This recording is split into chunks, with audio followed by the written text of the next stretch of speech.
ایک سوال یہ دریافت کیا کہ مدینہ منورہ کو یثرب کہنا بالکل نہیں کہنا چاہیے بھائی، یہ یثرب کہنا گناہ ہے۔ یثرب کا مطلب ہے وبا والی زمین۔ حضور اقدس صلی اللہ علیہ وسلم کی تشریف آوری سے قبل مدینہ منورہ کی زمین واقعی وبا والی تھی، اور حضور اقدس صلی اللہ علیہ وسلم کے آنے پہ بھی صحابہ کرام رضی اللہ عنہ کو شدید بخار ہو گیا۔ حضرت بلال رضی اللہ عنہ راتوں کو اٹھ کے روتے تھے اور کہتے تھے کہ کیا کبھی وہ دن بھی آئے گا جب مکہ کی وادی شامہ اور فلاں وادیاں ہم دیکھیں گے، اور کیا وہ دن بھی آئے گا کہ وہاں کی نرم گھاس سے ہم دوست مل کے بیٹھیں گے وہاں کی نرم گھاس پہ۔ ام المومنین حضرت عائشہ رضی اللہ عنہ کو اس بخار کی وجہ سے بالوں کے گرنے کی شکایت ہو گئی تھی۔ سیدنا ابوبکر رضی اللہ عنہ کو شدید بخار ہو گیا۔ صحابہ رضی اللہ عنہ میں بہت سے لوگوں کی حالت یہ ہو گئی تھی کہ اس شدید بخار کی وجہ سے انہوں نے عرض کیا کہ اللہ کے رسول اجازت دیں واپس چلے جائیں۔ آپ نے فرمایا نہ، ان للہجرۃ لشان، ان للہجرۃ لشان، ہجرت جو ہے نا اس کا بڑا اپنا مقام ہے، بالکل نہیں جانا۔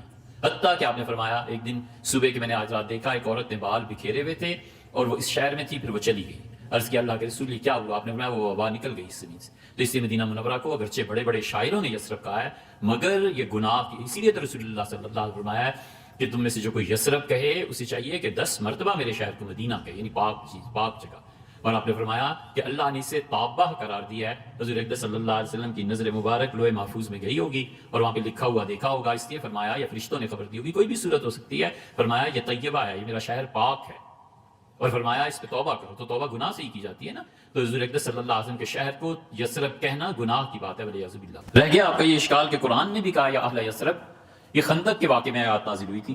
دو باتیں، کہا کس نے تھا؟ صحابہ رضی اللہ عنہ نے تھوڑا ہی کہا ہے، اللہ نے منافقوں کا قول نقل کیا کہ منافق لوگوں نے کہا کہ یا اہل یثرب لا مقام لکم، اے یثرب میں رہنے والو اب کوئی ٹھکانہ نہیں ہے اس میدان جنگ میں، واپس بھاگو یثرب کی طرف۔ تو یہ قول قرآن نے جو ذکر کیا ہے ایمان والوں نے تھوڑی کہا تھا، تو منافقوں نے کہا تھا، اور منافق تھے حضور اقدس صلی اللہ علیہ وسلم کی ہر چیز کا، انہیں تو موقع ملنا چاہیے تھا کہ نبی کریم صلی اللہ علیہ وسلم کی نسبت سے جس چیز نے عزت اور شرف پائی ہے اس چیز کی وہ توہین کرے، یہ ان کا قول۔ اور دوسرے یہ کہ جب یہ بات طے ہو گئی کہ یثرب کہنا گناہ ہے تو اب قرآن کریم نے اگر ایک بات کہی ہے تو اس پہ بحث کرنا فضول ہے میرے بھائی۔ جن مفتیوں نے فتوی دیے وہ قرآن نہیں پڑھے ہوئے تھے، وہ سب جانتے تھے۔ یہ بالکل ایسے ہی ہے جیسے اب کوئی کہے کہ یہودی حضرت عزیر علیہ السلام کی پرستش نہیں کرتے تھے، انہیں خدا نہیں مانتے تھے۔ بھئی جس وقت وہ آیت نازل ہوئی تھی اس وقت یہودیوں کا ایک فرقہ تھا جو حضرت عزیر علیہ السلام کو خدا مانتا تھا، اللہ نے اس کا ذکر کیا۔ 3-4 صدیوں کے اندر وہ فرقہ دنیا سے ختم ہو گیا۔ جساس جیسے آدمی جو 4 صدی کے مفسر ہیں وہ کہتے ہیں ہمارے زمانے میں نہیں رہا۔ اب کوئی آدمی قرآن کی اس آیت کو اٹھائے کہ قرآن نے جھوٹ بولا ہے والعیاذ باللہ، اور ہم تو یہودی کہہ کہ بھئی تم اس وقت پرستش کے تمہارا ایک فرقہ تھا اس وقت ختم ہو گیا،